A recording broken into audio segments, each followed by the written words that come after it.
Hey everyone, Wyatt here from Winnipeg Historical Fencing Club. So here's my interpretation of the 9th lesson of the play of the two-handed sword between two bucklers. The lesson goes as follows. The 9th lesson and the second taking up of the sword is 3 hawks on every side, standing on the earth still with a stop borne menyd on the earth, with a hawk quarter borne with a stop, and with a double quarter honde and foete borne over the head, and hawk men setting the sword by the foot. So I have this as the second taking up of the sword. So I have these as solo lessons as well, with the other taking up the swords and the setting down of the swords. So we'll be starting point down on this one, like lesson 7, and like how 6 and 8 end. Then we have the 3 hawks on every which side. So this could either be 3 hawks on every side, being 6 hawks in total, or it could just be 3 hawks in general, and that is just telling us that they're not all played on the same side. I'm going to do that one with just the 3 hawks. You could probably make this work with 6, it's not hard to do. But I'll just do the 3, and that's one I like to use. And then you have standing on the earth still. So this is probably implying that there's no footwork for these hawks. And then you have with the stop borne menyd on the earth. So menyd is an unknown word. I think might have been in a few of my other videos. But it's potentially either the word menyd or medium.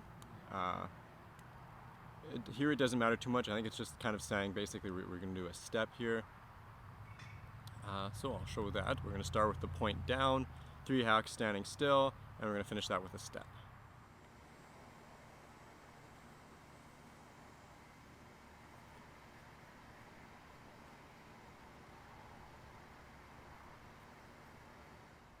And then with a hawk quarter borne with a stop. So in Harleyan, in my interpretation, I interpret the word stop to mean step. Some people interpret the word stop to mean a parry. I find the context usually works better to mean a step. It's not much of a reach here because every other word in Harleyan is spelled wrong or inconsistently. And you also have in Swerdem, there's a passage where he's referencing footwork and he's using the word stop when the context is clearly step. So this is done even later on in 1617 in Swerdem. So I don't think it's too far of a reach to say that the word stop is potentially the word step here, and that's how I use it in Harleyan. So doing a hawk quarter borne with a step, and then our last action there was ended with a step as well. So ending with that step, it puts us in about a sort of a post-dana on the right side. So doing a hawk quarter with another step, that's a fairly simple play from here.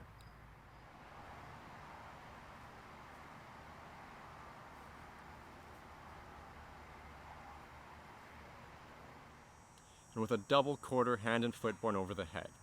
So I tend to do a double attack down the same line, and if it had said 2 quarters, I'd probably do 2 quarters, 1 on either side. With the doubles, I tend to do 2 down the same line, kind of like you're feinting the first one and then cutting for real with the second one.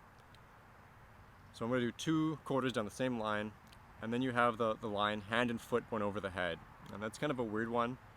For this, I basically have my front foot, my head, and my hands kind of like in a vertical line, so I might go a little more forward weighted here, and I'm going to play these quarters holding my hands over my head.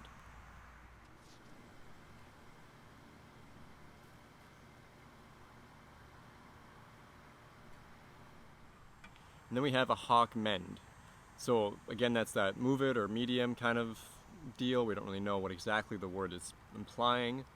There's not a lot of context with this word. So I'm kind of just doing a regular hawk. I'm gonna probably go right down the line with this one. And then you're setting the sword down by the foot. So I'll be finishing with the point down like most of the other lessons I've done here. And the hands aren't specified in this one, so I'll be finishing with both hands on the sword rather than just one.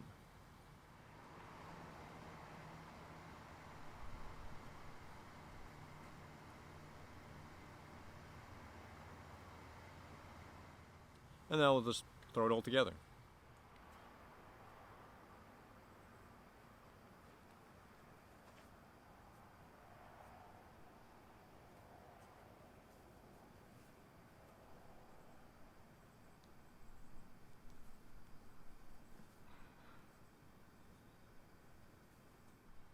So that's my interpretation of the 9th lesson. We're getting into a lot more vague and unknowns with this one.